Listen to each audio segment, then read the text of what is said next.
My partner, Emily, 27, announced to her parents that we were engaged without consulting me. I, Brett, 29, responded with a simple, "Congrats." Then I showed up to her family's celebratory dinner with a ring meant for someone else. Her mother nearly collapsed when I revealed the truth. Emily and I had been together for roughly 18 months. Our relationship was okay, stable but not flawless.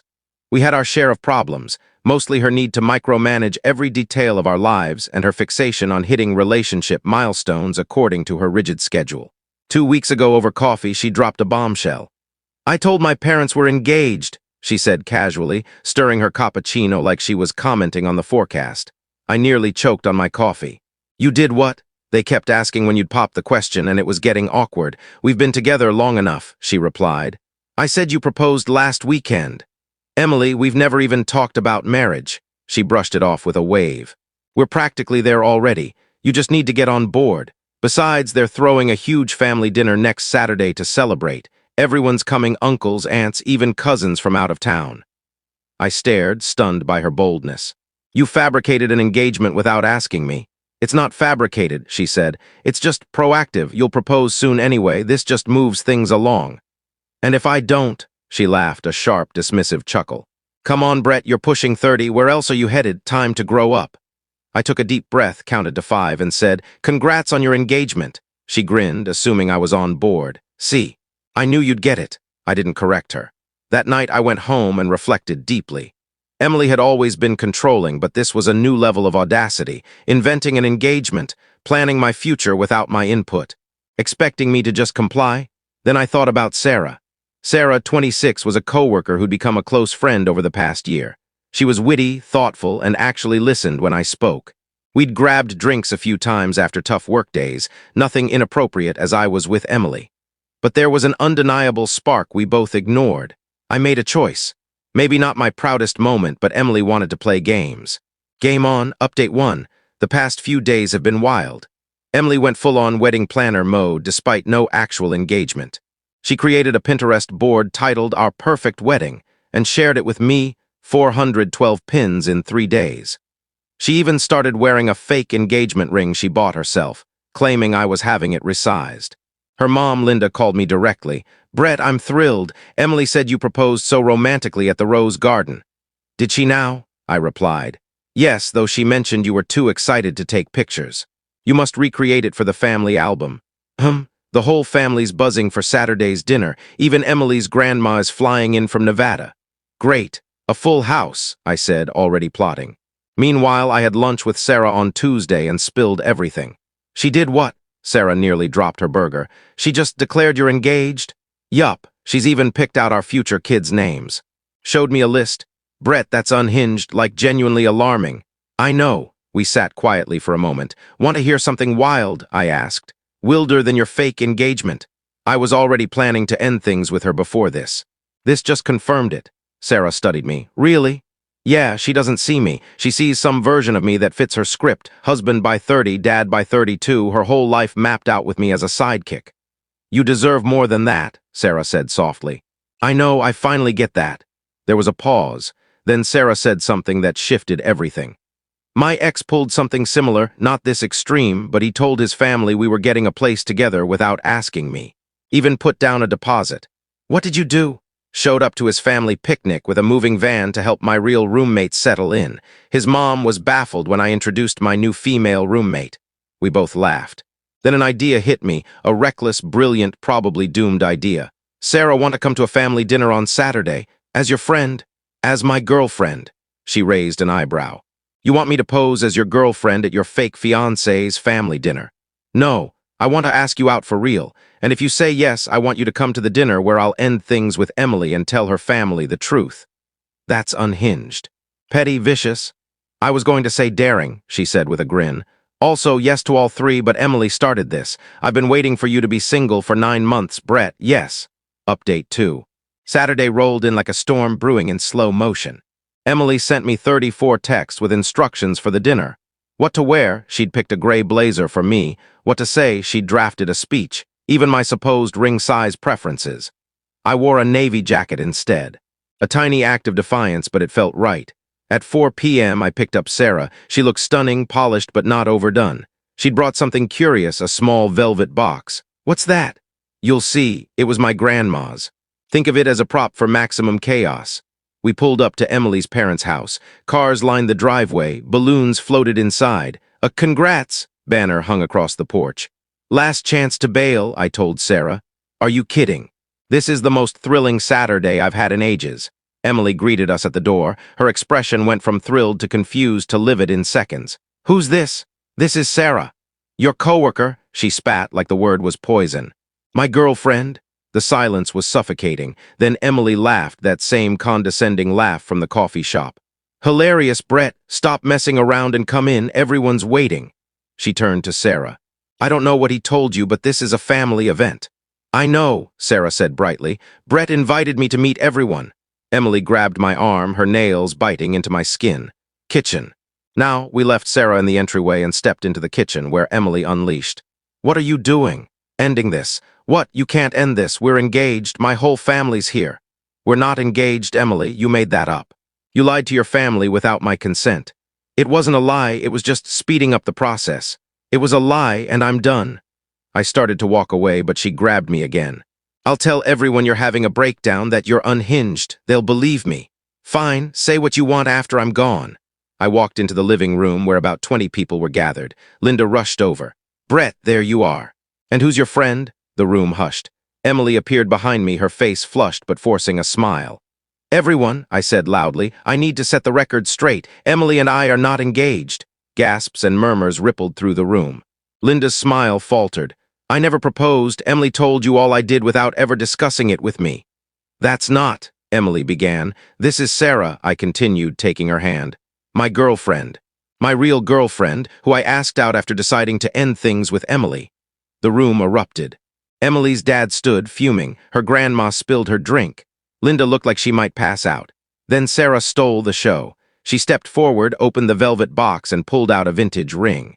Actually, Brett and I have an announcement. She dropped to one knee, in front of Emily's entire family, at Emily's fake engagement party.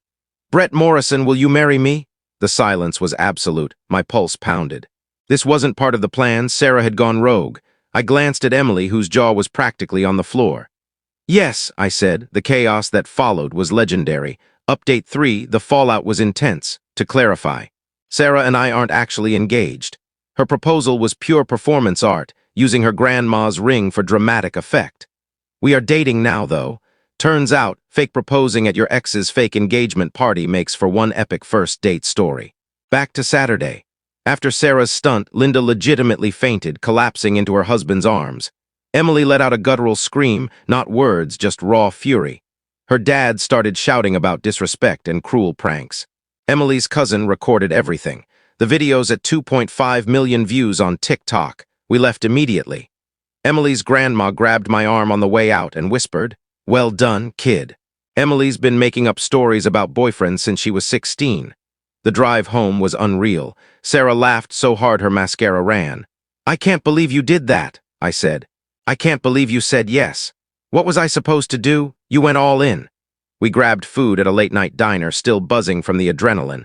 My phone blew up, 74 missed calls, 102 texts. Linda, 18 calls, random relatives, 40-plus texts, some highlights. You destroyed my life. That was cruel and abusive. I'll sue you for emotional distress. Everyone thinks I'm a liar now. Answer your phone. Sarah's hideous. I was going to dump you anyway. Please call me. I'm sorry. You humiliated me. My grandma flew in for nothing. Brett, what you did was unforgivable. Emily's heartbroken. My favorite was from Emily's sister, Chloe, who I'd met once. Emily finally got what was coming. She announced she was pregnant at my bridal shower to steal the spotlight. This was justice. Sunday morning, Emily showed up at my place at 6:45 a.m., pounding on the door. Brett, open up. We need to talk. I cracked the door chain on. No, we don't. You owe me an apology. For what? Humiliating me at my celebration. You mean the fake celebration for the fake engagement you invented?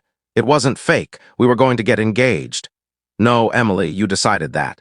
You never asked what I wanted. She switched to tears. Brett, I love you. We can fix this. No, I'll get help, therapy. Good, do it for you, not me. I told everyone at work we're engaged. Then untell them.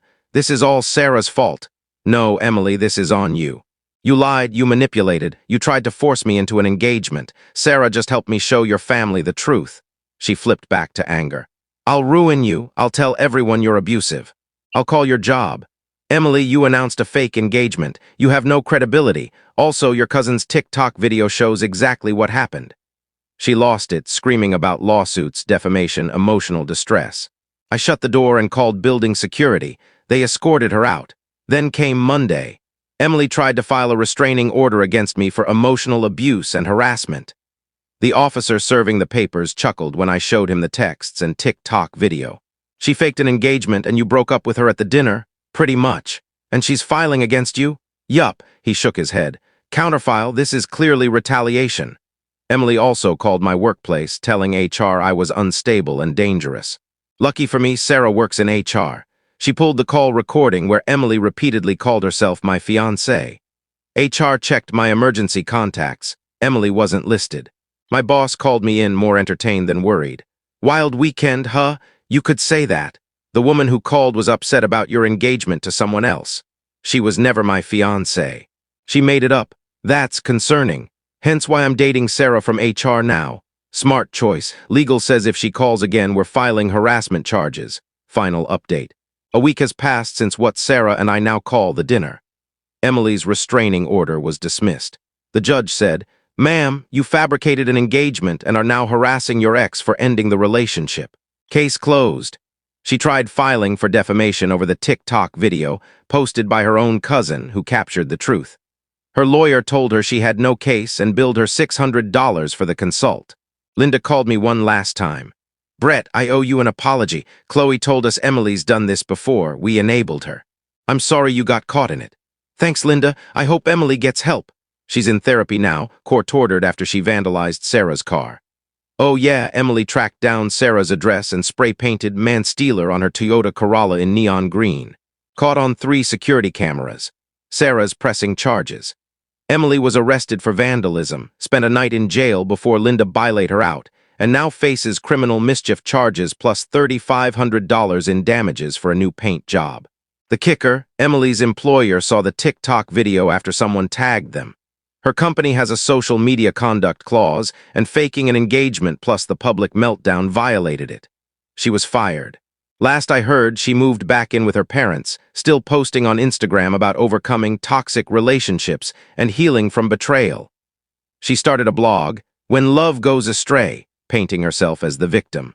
It has 5 readers, all relatives. Meanwhile, Sarah and I are thriving, taking it slow despite our theatrical engagement.